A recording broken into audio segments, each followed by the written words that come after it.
Today's session will be taken by our one and only Professor Michael Burns. He's an editor, actor, and filmmaker from the United States who teaches academic writing as well as creative writing at Flame University. In addition to his teaching, he also manages India's most popular creative writing workshop through the company he founded called Tall Tales. Prior to his career in writing, he directed four films for international television, and his work has been seen over 20 countries. He's written three books on the art of storytelling, and his most recent one is the Eight Stories of Business and Professionals.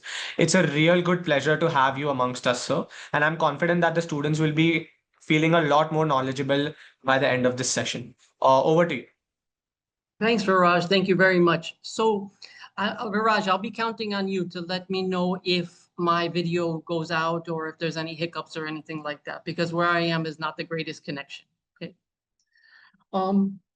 So hi, everybody. I'm so happy to be with you, even if it's virtually. Maybe someday we'll get a chance to meet in person in the classroom. So as Viraj said, my name is Michael Burns, and I teach at Flame University. I teach writing. And today's session is going to be about a change that you can make in your writing that will make a huge impact. Writing is kind of a funny thing in the 21st century because I think more and more people feel like writing is not a very essential skill. You know, I think like when the calculator first came out, this idea, well, we don't need to add numbers anymore, right? Because we have a calculator to do it. Now we have some devices that can help us to do writing. And so I think that there's a perception out there that writing is not important. And maybe you think so too. But for me personally, as a writer, I will tell you one thing. Like before we get started, I will tell you that I think that writing and thinking go hand in hand with each other. Like writing is a place, like a physical place where you can play with ideas, decide what works and what doesn't, until you've refined what you think and you can communicate it with other people. If you've ever seen me like write an essay or a story or something like that, there is so much writing that gets done before the actual essay or story or report gets done. And a lot of times I'm making notes, and in those notes, I'm making connections between ideas. I'm mapping out what I want to say. And most of the time, what the first draft is completely different from what it ends up being. So this idea of using writing as a place to make mistakes in your thinking, so that eventually you refine your thinking into a beautiful sculpture, you know, chiseling bad ideas away one by one until you're left with something to say. Writing and thinking are two sides of the same coin, okay? So this idea that we don't need to write anymore because some app is going to do it for us, hey, that is true, but there is a cost to that, right? The cost is that if you're not using your brain for writing, then you're also not using your brain for thinking, right? And no matter what happens in the future with automation in terms of artificial intelligence, we still will need to be able to think through the problems of the future, right? And the problems of the present, how to fix the world that we live in, how to learn, right? So learning goes hand in hand with thinking, and thinking goes hand in hand with writing. So there really is no such thing as writing for us anymore if we want to be thinking students and individuals, okay? So I wanted to say that first because writing is very important before we even begin to talk about some of the details having to do with writing, okay? So one of the things that I wanted to talk about first before we get into the material for today is I'm guessing that most of you came with something to write with, like a little notebook or something like that. Maybe you're on your computer and you have something there with you, the ability to take a little note. I was just wondering if you could all write down one question that you have about writing. It can be anything. It can, maybe you like writing for fun.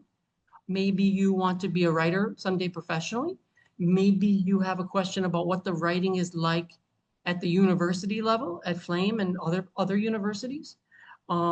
Anything having to do with writing. And what we're going to do is at the end of the session, we're going to set aside some time for you to ask those questions and for me to answer them. The writing is a massive field. I've been studying writing now for 30 years, but I still learn new things every day. So if I'm learning, that means that there's still much more to learn, and we're never going to be able to cover all of the important things in one session. So I want to touch on whatever you might be interested in with the world of writing as well, okay? Story writing, poetry, essays. Maybe some of you are trying to write a novel or something like that. We can talk about what that might be, all right? And how to do that. I want to really get into your questions. So the challenge for today is like, if you had to make one change with respect to your writing, like what change would make the biggest impact? So there's lots of changes I can think of that would make a big impact in your writing. For example, like you probably know this, I'm sure your teachers tell you this all the time, but proofreading your work is a huge thing. You want to make sure that your work is always clean, no spelling errors, no grammar errors, all your citations are correct, all of those details, your links and all of that, hyperlinks, whatever, need to be correct, right? Because when you show your teacher that you care about the work, they're going to care about it more. And it's just human nature to end up giving you a better mark for that, to take you seriously. So having your paper be clean is a very important thing. But it's not the most important thing, the most impactful change that you can make. Okay, so today I'm going to teach you what I think is the most impactful thing you can do. And what I'm going to do today is I am going to teach you this by asking you to do a little bit of writing, just 100 words. And what's going to happen is I'm going to teach you something and then I want you to write it. Because you probably know this, but like I could teach you how to play tennis by talking about it for 2 hours. But if we actually stand on a tennis court together, you'll gain so much by doing it. Right? So we talk about things, but then we also do them, and that really multiplies how quick we can learn something. Okay, and the same thing is going to be true for what I'm going to tell you today. So I don't want you just to listen.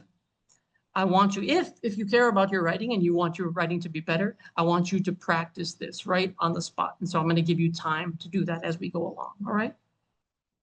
So I hope that you wrote down a question about writing, and I hope we have time to get to that later. Okay. So let's get into this thing that I'm going to teach you. So when I was little, I don't know about you, but when I was little, I used to love to play with Legos. I don't know if you played with Legos. I think these are from Denmark, these little toys, and you can build all kinds of structures with them. And they have these little blocks on them, and they fit with each other and so forth. So the cool thing about Legos is they start really small, and then eventually it builds up into a whole set, you know, maybe a petrol station or Eiffel Tower or whatever, right? It starts small and then builds up to something else. So the reason I'm thinking about Legos is because I'm just imagining, I want you to imagine that maybe somewhere near you right now, there is a book, okay? I just want you to imagine that you are picking up that book and you're going to open it, okay? So we call it your mind's eye, which is like your imagination. I want you to imagine walking over to a bookshelf, picking up a book, just opening it to a random page, okay? Now on that page, there are a lot of things. In other words, there's like a lot of Legos. Some of them are like put together with other Legos to build other things and so forth. And basically on that page, you have like a whole like Lego scene, okay? But what is the smallest Lego on that page? You know, I think that this company makes like a 1-by-1 Lego, right? Like the smallest one. What is that equivalent on the page? Like what is the smallest part on a page that we use to build other things that are more complicated? So the answer is the letter, right? The letter is the smallest Lego. And then we're going to take that letter and we're going to build it into something else. And then we're going to take that and we're going to, whatever's built, and build it into something else. And it just keeps getting bigger and bigger and bigger until your piece is finished. And then that's what the book is, right? The book is that whole Statue of Liberty set or whatever Taj Mahal Lego set, right? Whatever you've decided to build, that's the book. But it all started with one small 1-by-1 Lego, which is the letter, okay? So we take letters and we put them together and we make what? Words, right? We take words and we put them together and we make what? Now we're going to take this step by step, like as very slow steps.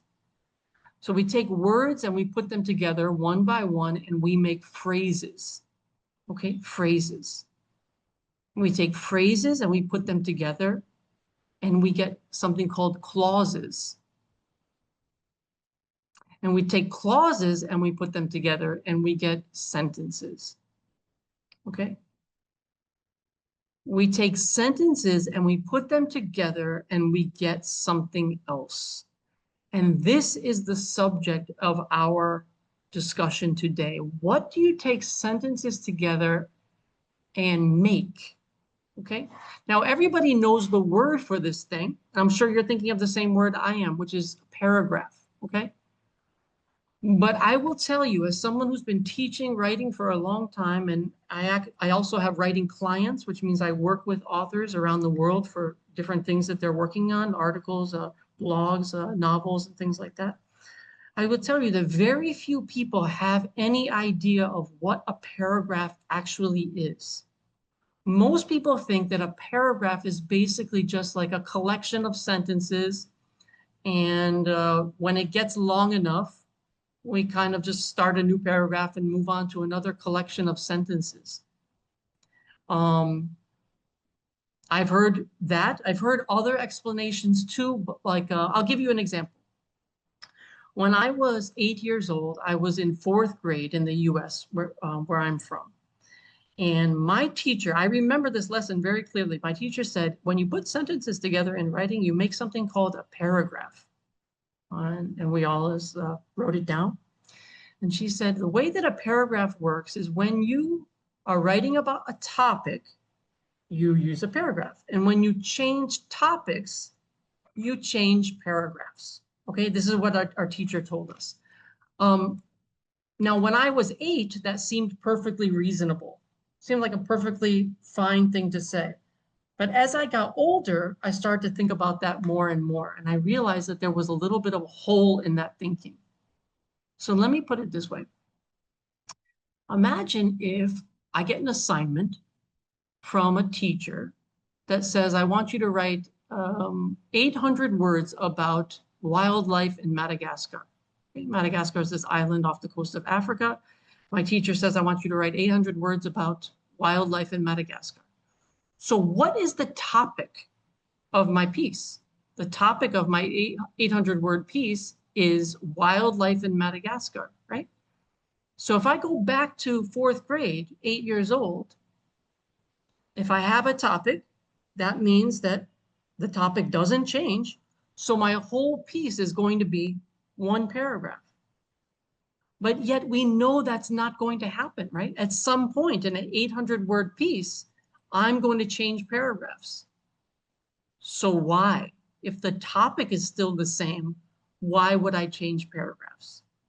And so when I was 8, that was a perfectly reasonable explanation. But now, as the writing gets a little bit more complicated, especially as we move into university level, that advice is not so helpful anymore. It's time to go a little bit deeper and to figure out, why do we change and when do we change paragraphs? All right, so today we're going to talk about what a paragraph actually is so that you can use this. Now, I think a very reasonable question that you might ask, or anybody might ask, is, so what? Who cares?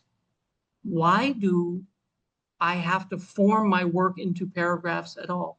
Why can't I have just a collection of sentences, some individual sentences on the page or something along those lines, okay?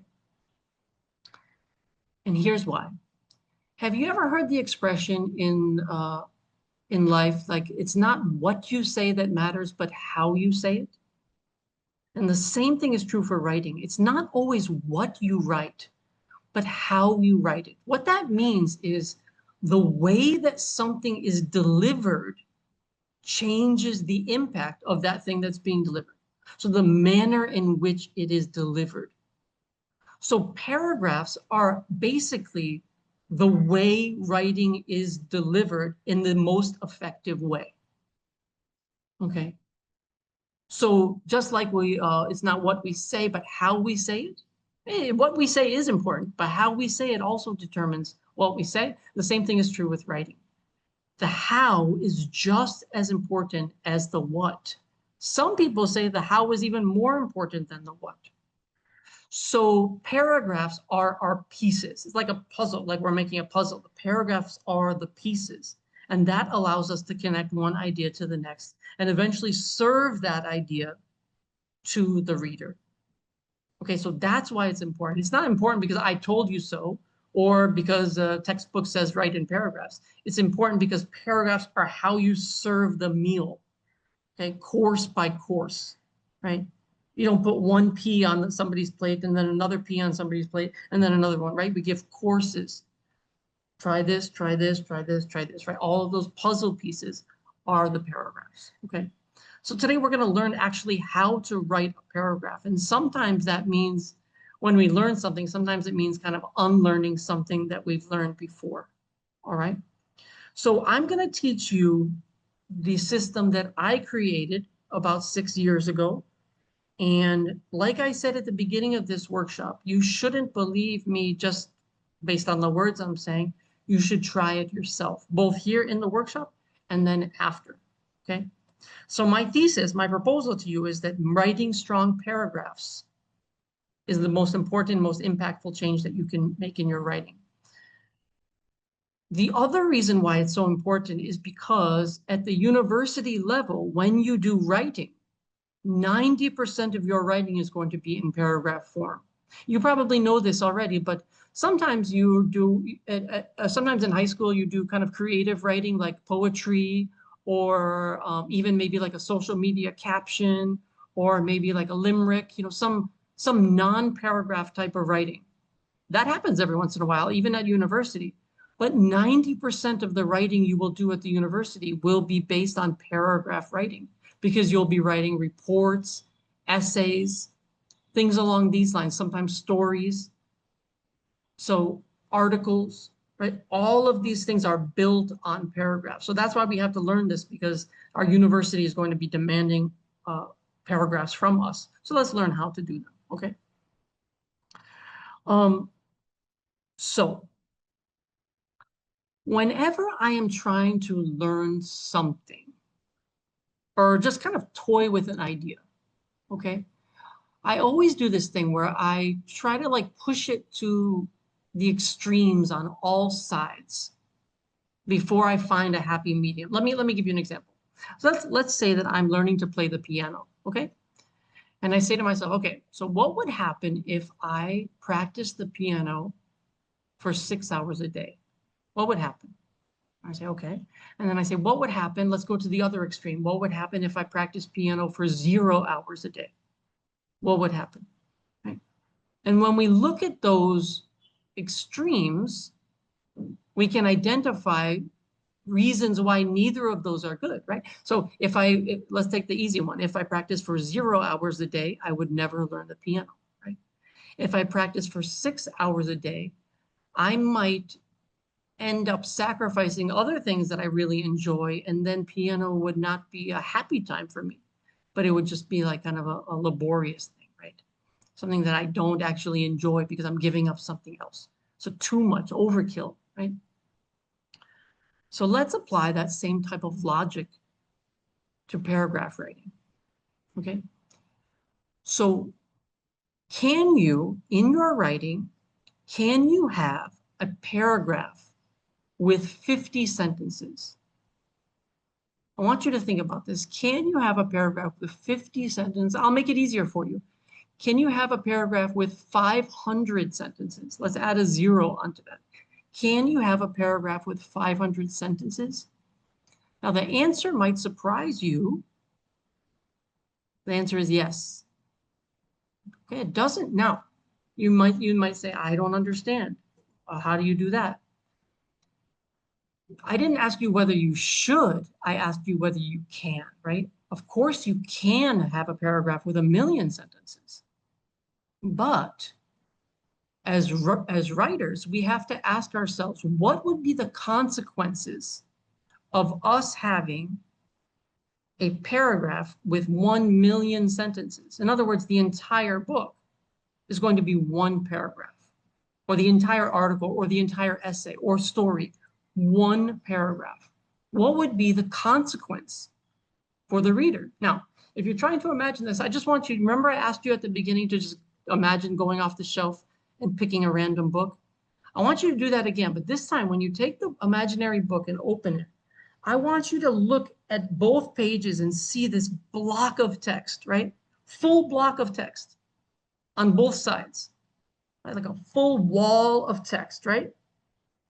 I want you to ask yourself, like, how does that make you feel? Forget about the words. I don't even care about the words. You don't even have to be able to read. Like, just look at that wall. Like, what is your emotional reaction to that wall? Like, what is your intellectual and emotional reaction? You probably had this reaction when you were little and you, like, for the first time, you saw a book that didn't have pictures in it, right? It probably you probably imagine this feeling like overwhelming, right? Intimidating, almost like this is a mountain. And you feel like almost like the adrenaline go through your body. Like, do I really have the stamina to climb this mountain right now, right? It is not a inviting feeling. It does not call out to you to read me, right? It's like saying this, let's go on this giant journey together. I hope you have the energy for it.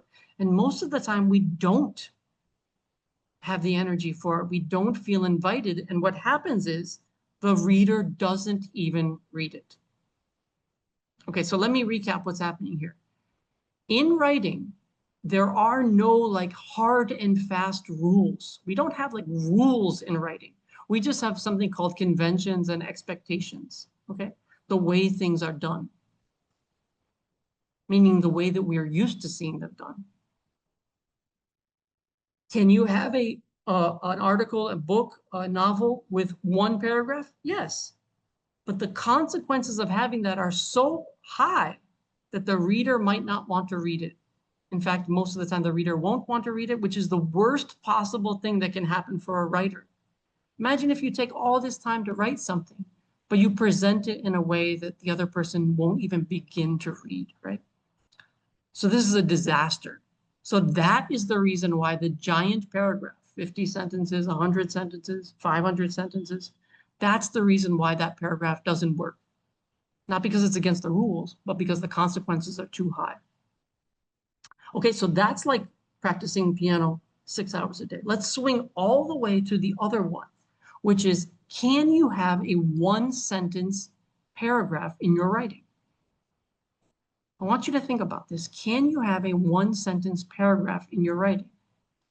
So if you were listening a few minutes ago, then you know that the answer is, of course, yes. Of course you can have, if you can have a 500 sentence paragraph, you can definitely have a one sentence paragraph. So my question to you is, why would an author ever have a one sentence paragraph? I'm going to give you a little while to think about this. Why would an author choose to use a one sentence paragraph? If any of you come to Flame and you end up taking my class with me, we're going to talk about a concept called framing a lot. Framing, like framing a picture. Framing means drawing the reader's eye to something on the page, like guiding the reader's eye as he or she moves down your page. Okay, that's what framing means. So when I frame something in my house, like I want people to look at that thing and not something else, but take a look at this, right? So that's your hint about the one sentence paragraph. Why would an author want to do that? And the reason is, and I'm sure some of you are already thinking about this, the reason is that this sentence is so important that I want to frame it. I want to frame it by having some space above it and below it so that the reader's attention is completely focused on this sentence. So I don't want the reader to be distracted by anything else. I want them to see this sentence completely and take it in, not have any other sentences there getting in the way. So a lot of times this sentence will be extremely important, right? So maybe if you're writing a story or something like that, this is a crucial turning point in the story. So the line is going to be, and as she looked at that diamond in her hand, she realized that life would never be the same again, right? So this is a moment that is incredibly significant in this story. So we want to frame it so that the reader can see its implications right there. And that maybe that's even the end of our chapter. And the next chapter is all going to be about how this diamond changed her life. Okay, so that's a crucial moment. So we're going to frame it. Just like this is a crucial family photo, so I'm going to frame it, right? The same idea. That's why an author would use a one-sentence paragraph. But here's the problem with that. Those moments, whether they're in an essay, whether they're in a book, whether they're in a story, those moments are very rare. In fact, if you pick up a short story or you pick up any story, you will very rarely see a one sentence paragraph. If you're talking about a professional writer, right? A one sentence paragraph, they come along very, very rarely. So it is helpful for us if we're learning how to write a paragraph, but it's more like the exception to the rule rather than the rule itself. What I'm going to teach you is like, what does a typical paragraph look like? The one sentence paragraph is helpful, but it's just so seldomly used that we're going to bring it in to do its job in those rare occasions. But there might be 20 paragraphs separating your one sentence paragraph. So what do those look like? Because those are the ones that'll help us the most, because that's the vast majority of your piece. In fact, almost all essays and the overwhelming majority of stories have 0 one sentence paragraphs, right? Those are just very rare tools that we bring out at key moments, okay? I'm writing a story right now. I think I have 45 paragraphs. I think there's one sentence paragraph, right? So very, very rare. But what do those other paragraphs look like? So what we're really going to learn today is called the ideal paragraph structure, the typical paragraph structure. And we've seen the tiny paragraph and how it's useful in rare occasions. We also seen the giant paragraph and how it's permissible, but the consequences are so high that we can't use it. So how many sentences? What's the right length? And all of these things. Okay, so that's what we're going to talk about today. So when I came up with this new system that I'm going to teach to you now, I was sitting in a coffee shop about 6 years ago, and I was trying to teach myself how to write a better paragraph. I noticed that my students were having trouble with paragraphs. My clients were having trouble with paragraphs. Even I was having trouble knowing when to move to the next paragraph. I'm sure that some of you you feel like when the paragraph gets to a certain size, this feels like now it's getting too big. Now it's time for me to move to a new paragraph. I think that's the way that most people think about it. But this is what we call arbitrary, like random reasoning. Right? This is not systematic or logical reasoning, right? So 6 years ago, I was sitting in this coffee shop trying to figure out how to write a paragraph properly. So I started reading paragraphs. I was reading everything I could. I was starting to write paragraphs. I was trying to find a pattern that worked. And I basically gave up because I couldn't figure out what makes a good paragraph and what makes a poor paragraph.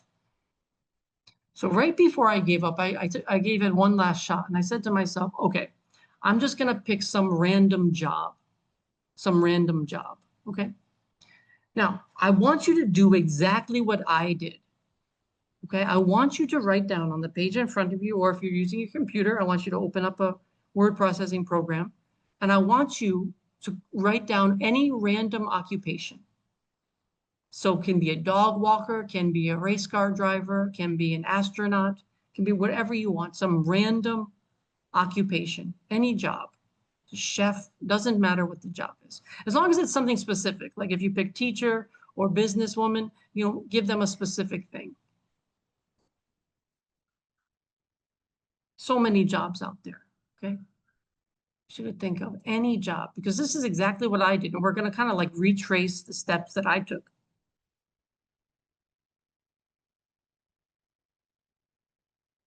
I'll give you a few more seconds. Just write this down, any job that you can think of, okay?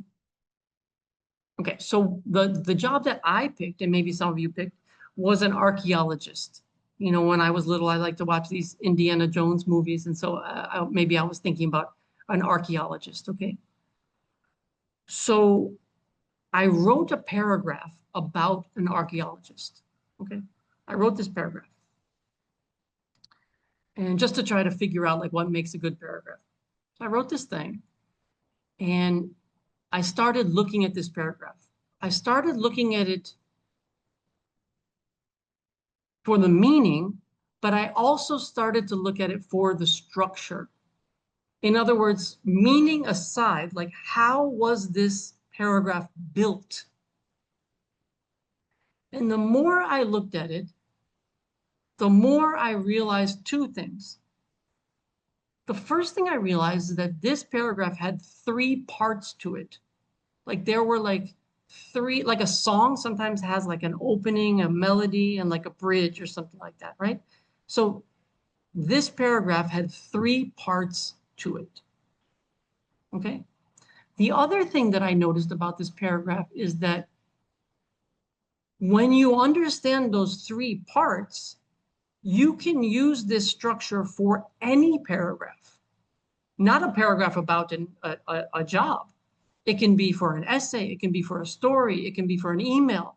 Any type of writing that involves paragraphs, you can use this formula, basically.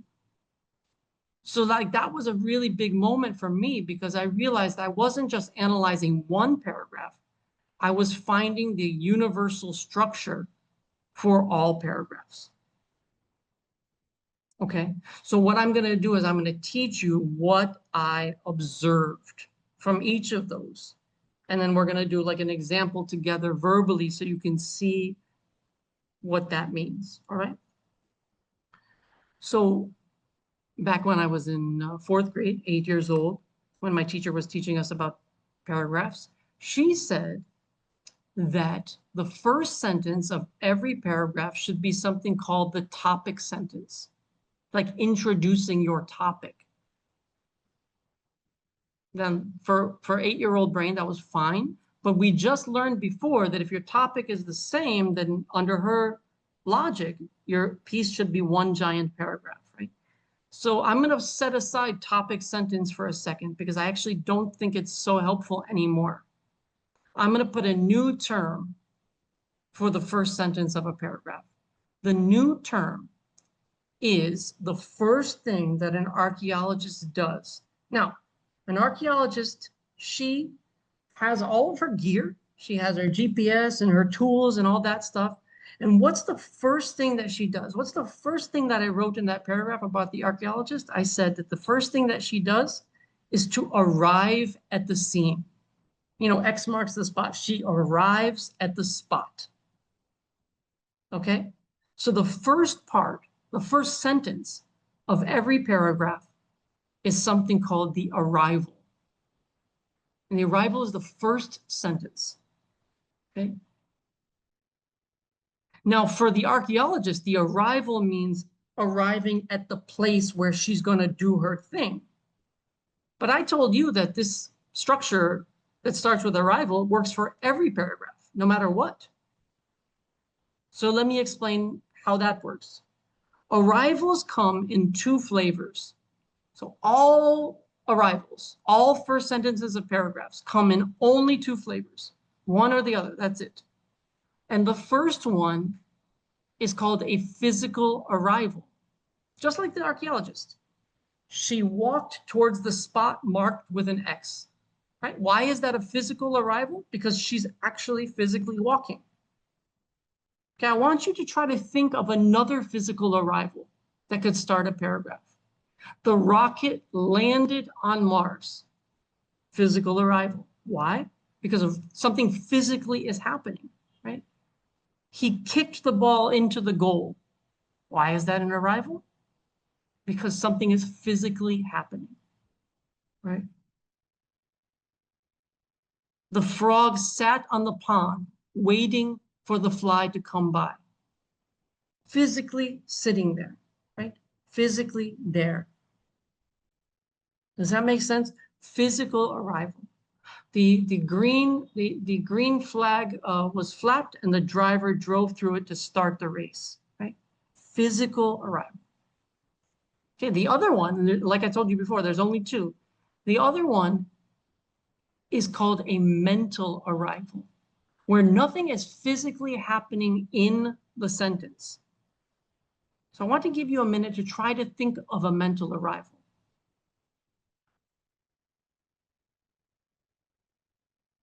Mental arrival will be something like this. She wondered what she was going to do this weekend with her free time, right? Nothing is actually physically happening in that. It's all happening mentally, right? Or how about something like this? Next week, the United Nations might pass the most important resolution in its history, right? So nothing has happened yet. Something might happen in the future. But physical arrivals are only for things that are physically happening, but something that theoretically might happen in the future, right? This is a mental arrival. So physical arrival, mental arrival. For the example that we just did was a physical arrival because the archaeologist was arriving at her spot. And the number of sentences for an arrival is 1. So the first part of this like universal paragraph structure that I'm teaching you is the arrival. And it comes in 1 sentence. And what is the purpose of the arrival? It's basically to introduce the reader to what is being dissected. Dissected means just like taken apart. Like if you have a clock that isn't working, you dissect it, you take all the parts out to figure out where the wires went wrong, where to put in the battery, right? So dissecting means taking apart. So we're taking apart a paragraph and looking at how it's built. The first piece of that is the arrival, and it comes in 2 flavors, physical arrival, mental arrival. So what I'm going to do with you now is I'm going to build a paragraph from start to finish using that one and eventually the other 2 that I'm going to teach you so you can see what it looks like. Okay, here's my arrival. The young girl walked into the old library. The young girl walked into the old library. That's my arrival. Is it physical or is it mental? I want you to answer in your mind. I think this is easy. This is a physical one. The young girl walked into the old library. Okay, why? Because something physical is happening. There's our arrival. So we are on our way in terms of part 1. Okay, now let's go back to the archaeologist. After she arrives at the scene, what is the next thing that she does? She's going to go down on the ground. She has her shovel. She has her brushes. What does she do? She starts digging, right? She starts digging and brushing, right? That's what she's digging and digging. This is what archaeologists do. They dig and they brush. They dig and they brush. Sometimes they blow on it to make sure that the dust goes away, right? Dig, brush. She is digging. So the name of part 2 of every paragraph is digging. Okay, but what do I mean by digging? Now, for the archaeologist, we know what we mean by digging, but I told you that this applies to every paragraph. So what is digging? Digging means gathering information and making observations. So when the archaeologist is on the ground, she's actually making observations and gathering information by digging. That's what you're doing as an archaeologist. That's what you're doing. You're gathering input based on that arrival that you just did. She wondered what she was going to do this weekend. She thought about catching up with some friends. She thought about maybe going to see a movie. She wondered whether her uncle was back in town and they could have lunch together, right? Making observations, gathering information. Information about what? About the arrival. The young girl walked into the old library. She noticed the moth-eaten floorboards. She saw the desks turned over. She saw the lights broken and shattered. And she saw a covering of dust that was everywhere from wall to wall. What is she doing?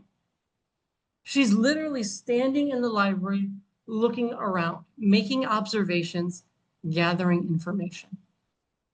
That's what she's doing. just like every paragraph. Next week, the United Nations might pass the most important resolution in its history, mental arrival. This resolution is critical for three main reasons. I'm going to give you one, I'm going to give you the second one, and I'm going to give you the third one.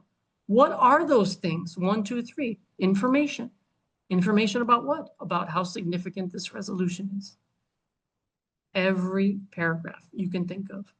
The point of the digging, information gathering, observation as well.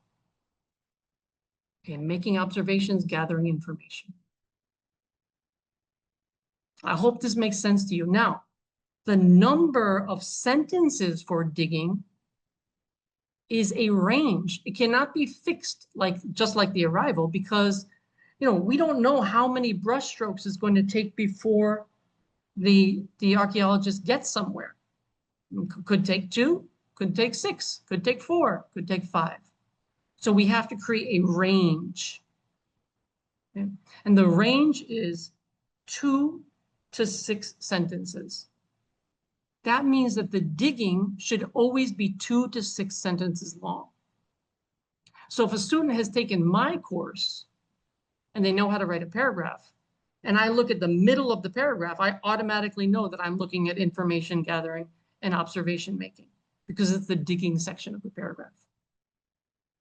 So let's just review what we've done so far. The young girl walked into the old library. That's our physical arrival. She noticed the moth-eaten floorboards. She saw the desks turned over. She saw the lights broken and shattered. And she saw a cover of dust blanketing everything from wall to wall. Observations, information. Based on what? Based on walking into the library. Library happened, library entrance happened, information is gathered. Okay? Arrival and digging. And now it's time for the final part of the paragraph. What is the third and final part? I'm sure some of you already have a sense of where this is going. After the archaeologist digs, after she brushes, what happens? She finds something. The word for that is discovery. Even if there's nothing there, that's also a discovery, right? Even if she expects something to be there and it's not there, that is also a discovery. So what is a discovery for the archaeologist? It's finding a bone, not finding a bone, finding a rock, finding a piece of pottery. But what is it for the universal structure, right? I told you this is for every paragraph, not just about archaeologists. Discovery means making a realization based on the digging. The digging gives you information. And after you get that information, you come to a realization. This is true in life as well. If I want to know something, hey, I want to see if that movie's any good. Let me go online and read some reviews. Read Rotten Tomatoes, looking at these other scores. Okay, I've decided I want to see this movie based on this information, right? That's the way that we think. Right? That's the way that we properly think. And so we're going to replicate that in our writing as well. So discovery is the logical continuation of digging. After digging comes discovery. Okay, so let's see what that looks like. Next week, the United Nations might pass the most important resolution in its history, mental arrival. This resolution is critical for 4 main reasons. 1, 2, 3, 4. I'm going to give you all those reasons. That's my digging. Here comes my discovery. If this resolution passes, it will redraw the boundaries in the Middle East as we know it. Right? A dramatic realization based on the information presented in the digging. It's the most dramatic part of the paragraph, the discovery, because it's like the culmination, connecting all of those dots from everything that we did in the digging. Let's see the example that we've been creating together, okay? The young girl walks into the old library. She notices the moth-eaten floorboards. She sees the desks turned over. She sees the lights broken and shattered. And she sees a blanket of dust covering everything from wall to wall. And she realizes that nobody has been in this library for at least 100 years. And she realizes nobody has been in this library for at least 100 years. Why did she realize that? Because of the observations and information that she gathered. That's what discovery looks like. And discovery comes in one sentence. So just to recap, arrival, one sentence. Purpose of arrival, introduce the subtopic of the paragraph. Part 2, digging, 2 to 6 sentences. What is digging? Collecting information, making observations. Part 3, discovery. Just like an archaeologist discovers, discovery. Putting the pieces together from that digging to come to a realization that you didn't have before. That is the formula for a paragraph. This is what we learn at Flame University, and this is what my students do as well. Okay, how to write a paragraph. Now, what I want you to do, and I'm going to give you 5 minutes to do this now. Okay, I'm going to be nice and quiet while you do this. You wrote down some job 15 minutes ago when we started to talk about the arrival. I wrote down archaeologist, you wrote down something else. Maybe you wrote down a lawyer, okay? I want you to imagine a fictional, make-believe paragraph about a lawyer, okay? Whatever job that you wrote down, maybe you wrote down accountant, no problem, okay? Let's say you wrote down doctor, okay? A surgeon. So why don't we say something like, the surgeon put down the scalpel after the surgery, right? She put down the scalpel after the surgery. What kind of arrival is that? Physical arrival, okay? And now I want you to finish the paragraph based on what we talked about. The doctor put down the scalpel after the surgery. She wiped her forehead. She put some water on her face, right? She's observing her body and trying to fix it, you know? And at the end, the final sentence is going to be like, she realized that she had never performed a surgery that took 7 hours before, right? I bet you when a surgeon is concentrating, they have no idea of how much time is going by. Only when she observes the clock does she realize at the end of the paragraph in the discovery how much time has gone by. All right, so I'm going to give you some time to work on the one. Remember, I'm not asking you to explain to me what a dog catcher does. I'm asking you to imagine a make-believe dog catcher and write one paragraph, not about her whole life, right? But just about a small 5-minute slice of her day. She hooked up Cookie to the dog leash, physical arrival. Now what's going to happen, right? She noticed that his paw was wet. She also saw that his tail was dirty. And she saw that there was a strange look in his eye, like he was afraid of her. And she realized that because of the rain outside, this dog had been out earlier in the day. But how was that possible? Right? I don't know. Maybe the dog somehow snuck out, came back in. That's the rest of it. But really your assignment is just to write one paragraph using ADD, arrival, digging, discovery. Okay, so I'm gonna give you 5 minutes to do that, and then we're gonna talk about one last thing. If you're having trouble with this, just put yourself in the shoes of your character. You know, it's so funny because sometimes I'm in my office at Flame and a student will walk by and they'll look at me and I'm actually like standing in the office, like looking around because I'm writing about a character and I'm saying like, okay, now it's time for digging. Like, what does she see? Like, what does she see around her, right? So I wonder if you put yourself in the shoes of your character. So if you picked a musician, like violin player or something like that, okay? She picked up her case, getting ready to practice for the day. Okay, she picks up her case. Like, what does she do next? She's going to see that there's some claw marks on the case or something like that, right? I know something happened. A cat tried to get into her case. Somebody tried to steal the case. I don't know. We're gonna observe what she's observing, like imagining like life through her eyes. What does she see? She opens the case and she sees that the two strings are broken, right? She's observing this thing, observations. And at the end, she's going to come to some conclusion. somebody, the big concert is tomorrow, and somebody destroyed my violin to stop me from participating. I don't know, some rival, right, doesn't want her to do well at the concert. And she realized that somebody had broken in and destroyed her violin. Okay. Because discovery is realization.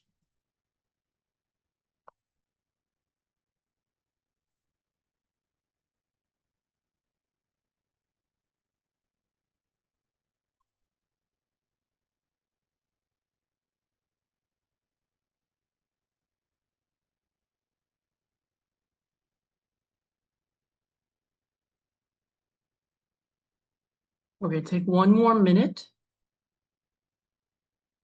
And remember, this paragraph, I'm not gonna make you read it or anything like that. This paragraph is just for you to actually internalize the things that you're learning. It's very, very difficult in life when somebody comes along and says, hey, the thing you've been doing a lot, like there's a better way to do it. So it's very difficult because part of everyone wants to resist that. Say, I've got my own way of doing it. No problem. But I'm just giving you a little bit of advice about somebody who gives advice about writing for a living and a professional writer, some of the things that I've observed, okay, about a more effective way to communicate your ideas. Okay, so I hope you did that. I hope you got a sense of introduction, body, and conclusion. We don't use these words at the university level. We really don't, because they're not specific enough. Instead, we use arrival, digging, and discovery. Okay, because they're very, very specific. When I say introduction, that could be 50 pages. If you read a book, sometimes the introduction is 50 pages. An introduction to an article might be something shorter, right? So introduction is not helpful. Arrival, digging, discovery is, because it's the structure of a paragraph. Okay, so the final thing that I'm going to teach you here having to do with this subject has something to do with connecting paragraphs. Okay, so if you are thinking about this for the first time, which I know you are, if you're thinking about this for the first time, you might be saying to yourself, okay, fine. I don't love it. I'm not sure if this professor is very good, but I understand what he's trying to say. And this style is fine, I guess, if you're trying to write one paragraph. Like just imagine that somebody says, I want you to write a caption for this painting or something like that. Okay, professor said to use this paragraph structure. Okay, I'll do it. But my whole assignment is one paragraph. Right? I think that makes sense for arrival, digging, and discovery. But the truth is that 99% of all of the assignments that you'll write are going to be more than one paragraph. In other words, it's possible to come to the conclusion that arrival, digging, and discovery are like a capsule.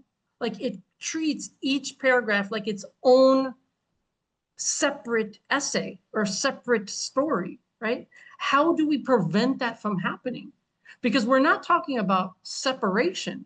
We're talking about steps. It's like I am talking about taking my reader from one place to the second floor. And the steps are the paragraphs. So I don't want you to step on one step and then stop there for 10 minutes and then step on the next one and stop there for 10 minutes. I want you to keep walking. Well, the only way to do that is if we have what's called connection and continuity between paragraphs. How do we connect them seamlessly to each other so that one paragraph moves into the next paragraph? And if you're not careful, you can end up with the opposite, which is like each paragraph is its own self-contained unit that doesn't connect to the next one. So I'm going to ask you, and I know some of you already know this, how do we use ADD, arrival, digging, and discovery, to connect paragraphs? Now we know how to use them to write paragraphs, fine. But how do we use them to connect paragraphs? I want you to think about this for a second, and then I'll point it out for you. I know some of you already know. You can already get a sense of where this is going.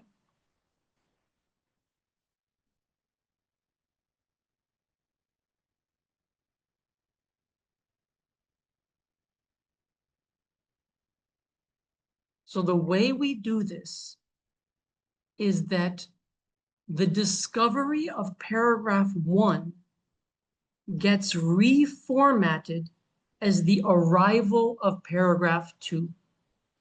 I'll just repeat that. The discovery of paragraph 1 gets rearranged into the arrival of paragraph 2. So it's kind of like we have a box and we open that box, right? This is the arrival is putting the box on the table. The discovery, sorry, the digging is checking out the box. The discovery is opening the box. And inside that box, there is another box. And this just keeps happening over and over. Each of those is a paragraph buried inside the previous paragraph. Okay, that's nice and theoretical, but let me show you what that actually looks like in a piece of writing, okay? The young girl walked into the old library. She noticed the moth-eaten floorboards, the desks turned over, she saw. She saw that the lights were broken and shattered. And she noticed that there was a blanket of dust covering everything from wall to wall. And she realized nobody had been in this library for at least 100 years. End of paragraph 1. Start of paragraph 2. 100 years is a long time for nobody to walk into a library. So you see what I did there? I took some of the same words even from the discovery and I reformatted them as the arrival of the next one. And I realized nobody had been in this library for the last 100 years. End of paragraph 1, start of paragraph 2. 100 years. How could 100 years pass and no one in this town walked into this library?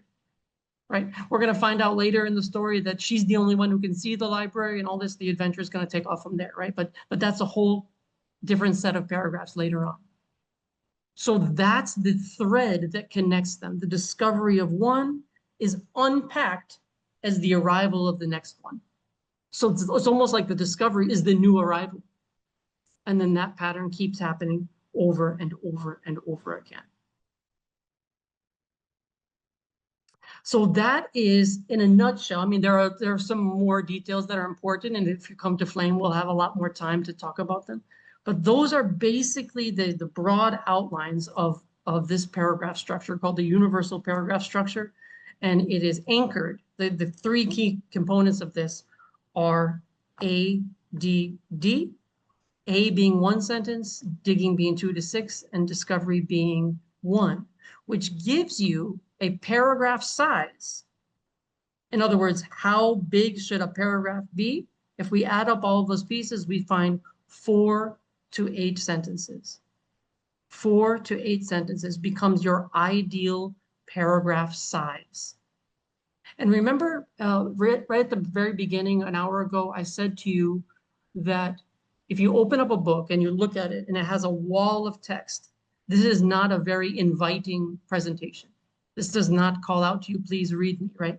It's a very intimidating thing, makes you feel exhausted before you even looked at it. Well, when you look at paragraphs that are 4 to 8 sentences, this is the most inviting thing to the eye. It doesn't mean the reader is going to read it, but it just means you put yourself in the best possible position for the reader to be attracted to that writing, to want to read it, right? So it's almost like come engage with me rather than the wall blocking you. So ADD is awesome because it has logical benefits, but it also has what we call aesthetic benefits. The way that it's built is important, but the way that it looks is also inviting. And both of those are great, right? If you had a piece of food that tasted good but didn't look good, nobody would eat it, right? So that these things go hand in hand with each other. What something looks like, as well as how it functions, right? Yeah, so that's ADD, Arrival, Digging, Discovery. I hope that it's was interesting to you, but more importantly, I hope that you tried it. I hope that you tried it in our session, because if you did that, then maybe you'll be likely to do it when it's time for you to write an essay at the university level, hopefully at Flame, but no matter where you end up. All Over right. to you, Viraj. Yep. Thank you so much, Professor.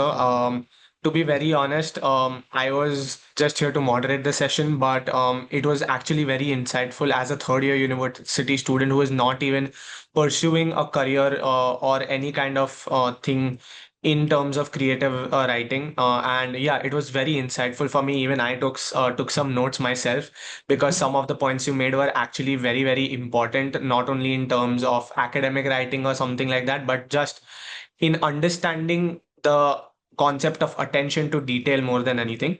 So, yep, thank you so much. We will be moving on to the Q&A now. So, all the attendees who are still apart, please send us your questions in the Q&A tab. So, I think we already have one question. It's by Dia. If you would like to address that, Sure. you can check the Q&A tab. Yeah, sure. What exactly is the difference between the observation and realization? Both points require the writer's response to information. Um, I don't think that observation is the same thing as realization. Because like, think about it like this. If you are an astronomer, right? And you are looking at the night sky, right? You are observing it.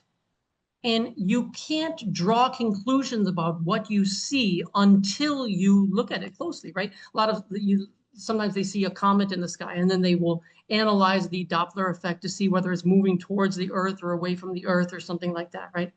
So just the act of observing does not automatically mean that we are also realizing. We have to observe, like think about putting a piece of food in your mouth, right? Food you never had before. Let's say you never had sushi before, right? You take this piece, you put it in your mouth, and then you're doing this thing where you're like thinking about it, right? You're tasting it to see whether you like it or not. Those are, to me, those are like two separate actions. Like observing it, what does it taste like? Yes, I like it, right? That's the next step. That's not the same as actually tasting it, right? We always say to kids, like, taste it before you decide whether you like it or not, right? It's like the tasting is the digging, and the discovery is your assertion, your determination about whether you like it. We have questions coming in, so you can just access and keep answering. Before Okay. that, just a quick note to each and every participant. I am sharing the feedback form link. Please make sure that your spellings are correct and that you fill the feedback form because that's the only way that you are going to get the certificate. I will be sending the link twice or thrice in the next 5 to 10 minutes. So please just make sure that you fill it after the session. Please ask your questions to Professor right now. This is a very, very interesting and enriching session. So continue, Professor. Okay, sure. I see one here. It says, how do the words you choose shape the emotional journey of your reader? Well, okay, this is a very good question. Because the emotional, so basically what a story is the emotional journey of a reader. I think that's what that might be what you're talking about, and your character. Well, the words that you choose are quite important, whether you're writing an essay, whether you're writing a poem, or whether you're writing a story, the words that you choose. And a lot of students, not all students, but a lot of students say that they have trouble with word choice because their vocabulary is small. In other words, they feel like the vocabulary, a word is like a tool, right? And that tool helps you to do a very specific job. And that job is to communicate something very subtle. And if you don't have the tool, it's difficult for you to do that job that you want. And you end up using a word that is not quite the idea that you're trying to communicate. So what you're really asking there, or like the question that's below this question is like, how do you improve your word choices? How do you have the most words that you can use, which in other words is how to improve your vocabulary. The, there's only one way to improve your vocabulary, no matter what language you're talking about, and that is reading. Reading is the only way. So sometimes with all the homework you have, and maybe you have sports and other activities, sometimes it seems like difficult to squeeze reading in. But the thing is, all you need to be able to do is read 20 minutes a day. I think all of us have 20 minutes a day. And we might tell ourselves, oh, we don't, but we waste a lot of time. And I think if we set aside 20 minutes a day, we would vastly improve not only our reading capability, but also our vocabulary. And then like the question is, how do you choose the right words? Suddenly you have so many more tools to choose from when you can improve that vocabulary. So great question. That's a really important one. Okay, let's see here.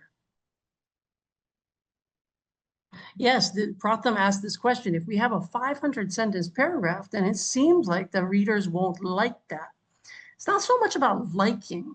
It's not so much about liking because if you, let's just say that I took my favorite book, To Kill a Mockingbird. Let's say I took this book and I reformatted it as one giant paragraph. I would still like it, but my eye would not be invited to read it. In other words, I wouldn't feel like the author was like helping me to get into it. It wasn't inviting me to engage with their work, right? Which is a very important feeling. The reader wants to feel like they have been asked to come into this world, you know? So the consequence of that is that people won't engage with it. So it's not so much about not liking, it's about looking at something and not wanting to read it. Well, when you write something, whether you're a student or a professional writer, you want other people to read it. If the way that it looks is so uninviting that people aren't going to read it, then you can't even get to the more exciting things about word choice and about all these other things. They're not even going to look at it in the first place.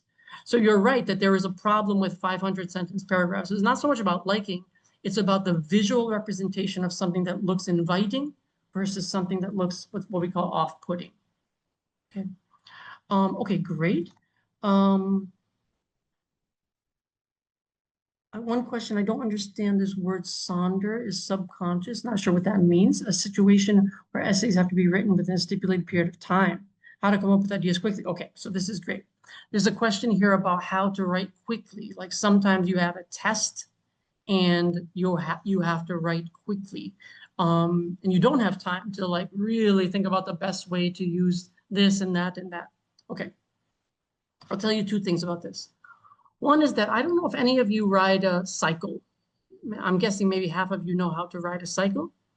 When you ride a cycle, you do not anymore think about like how to get your balance, right? When you first started learning, you were trying to find that right equilibrium, right? In your ear, there's a part where it tells you your balance, right?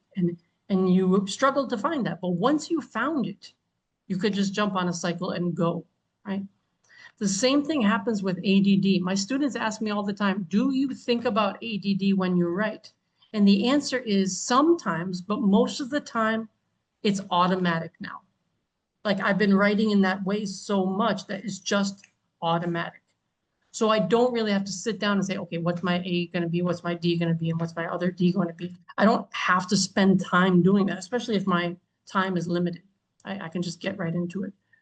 But the second thing, and this was almost the topic of our entire conversation today, because the challenge for today was like, what's the one change that you could make that would make a big impact? And the answer is an outline. An outline is basically your plan for your piece of writing. So let's say you're taking a test and the test asks you like, what are the three most important moments in the history of mathematics or something like that. Maybe you took a course on this and the professor wants you to, or the exam board wants you to articulate those 3 points, right? So you can just start writing if you want, just start writing. But it's almost never the case that your first idea is your best idea. Usually, a far better way to do it is to make a plan first and then attempt to execute that plan in the time that you have remaining. I would even argue that the plan is more important than the essay. Because if I have the plan, like let's just say that I lost the essay or something like that, I lost my paper, is if I have the plan, I can regrow the essay, right? The essay comes from the outline. So for me, if I was under the gun and I had, let's say, 20 minutes to write a 3 or 4 paragraph essay, first thing I would spend half the time writing the outline because those are where the places that's my plan, right? That's my itinerary. I got one weekend in Rome. What am I going to see? 1, 2, 3. I'm not just going to start walking in any random direction and hope that I see something nice. I'm going to make a plan and hit all of those spots. So the outline is even more important than the actual piece of writing because that's your plan. So if I was under the gun time-wise, first thing I would do is trust ADD because it's in my system. I don't have to dwell on it. And the second thing I would do is make an outline that I can execute.